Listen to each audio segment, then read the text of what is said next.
สบายดีพี่น้องวันนี้มาพบพอกับบ่าวหงเส้นเคยนะจ๊ะมาเด้อทุกคนมาเซฟๆนะบ่าวหงเนาะปลาดุกตุ่มใส่ใบมะขามอ่อนเนาะนี่จะเป็นผักนะผักกัดนะมาเด้อกินข้าวยำค่ำนำบ่าวหงเนาะกินอยู่ทุ่งนานี่แหละบวงอยู่ใส่ปะบวงโอ้เฮียเบิดบวงอยู่ใส่น้อลืมบวงบ่น้อนี่โอ้ตายละบวงอยู่ใส่มันแห้งคำนี่แห้งฝ่าวนี่มันลืมอยู่ไหนบ่เดี๋ยวเด้อสอกบวงก่อนโอ้ยคำละโอ้บวงลืมอยู่ไหนคำละโมหินนี่เลยอันนี้ปลาดุกเนาะปลาดุกหนาเนาะอันนี้เนาะพักเอาไว้นี่แหละมาเด้อมามันสิคำสะก่อนมาเด้อทุกคน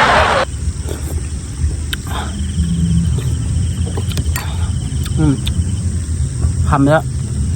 ตอนนี้กะ7 โมงแล้วนะ7 โมงอย่างเปิดแฟดเนาะเปิดแฟดเอาเปิดแฟดเอามันค่ำแล้วพี่น้องค่ำละ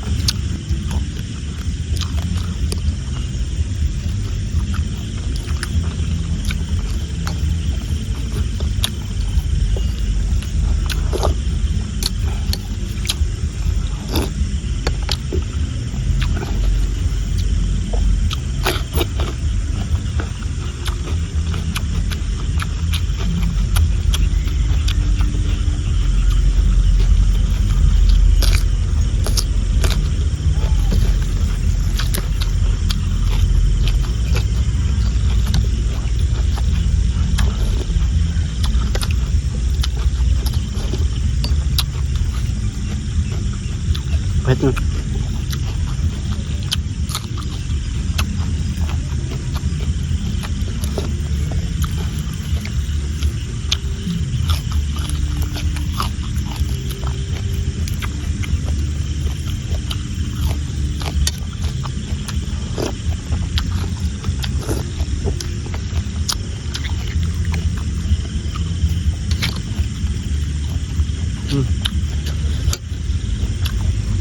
ปลาดุก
นะพี่น้องแนวใดก็ฝากพี่ๆน้องๆเนาะเอื้อยๆอายๆฝากติดตามเนี่ยเด้อฝากติดตามซองเบาหงเนาะเบาหงพากินเนาะเพื่อเป็นกำลังใจเฮ็ดคลิปต่อไปเนาะจังใดก็ขอโทษขออภัยเนาะพี่น้องเนาะบ่มีเวลาเฮ็ดคลิปเนาะค่ำก็ต้องเฮ็ด